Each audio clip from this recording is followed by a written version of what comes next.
కనిపించింది కదా. కనిపెట్టా. Good evening అండి అందరికీ. సో ముందుగా విక్రాంత్ శ్రీనివాస్ గారికి థ్యాంక్ యూ సో మచ్ అండి. చాలా ఇంపార్టెంట్ క్యారెక్టర్, నన్ను నమ్మి ఇచ్చినందుకు ఇంత powerful role, thank you so much. And Dheera movie Feb 2 release అవుతుంది, అందరూ మిస్ కాకుండా థియేటర్స్లో చూడండి. అండ్ లక్ష్ గారి నుంచి చెప్పాలంటే, మామూలుగా చాలా మూవీస్ చేస్తూ ఉంటాము, ఫస్ట్ కో ఆర్టిస్ట్ని పిలిచి సీన్ ఎక్స్ప్లెయిన్ చేస్తూ ఉంటారు, మేము ప్రిపేర్ అయిన తర్వాత హీరోయిన్స్ వస్తుంటారు. కానీ ఈ మూవీలో నాకంటే ఫస్ట్ ఆయన వెళ్ళి ఆయన సీన్ చూసుకోవడం, ఆయన ప్రిపేర్ అవ్వడం చూసి అయ్యో బాబా ఈ కాంపిటీషన్ మామూలుగా లేదు, గట్టిగా ఉండాలి కాంపిటీషన్ అని చెప్పేది. నమస్కారం అండి. అయ్యో బాబు.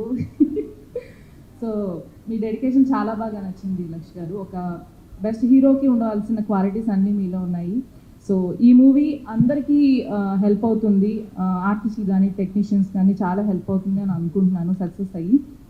అండ్ బాగా డబ్బులు వచ్చి ఈ ప్రొడ్యూసర్ గారు ఇంకా చాలా సినిమాలు తీసి చాలామందికి లైఫ్ ఇవ్వాలని మనస్ఫూర్తిగా కోరుకుంటున్నాను. All the best. Thank you so much.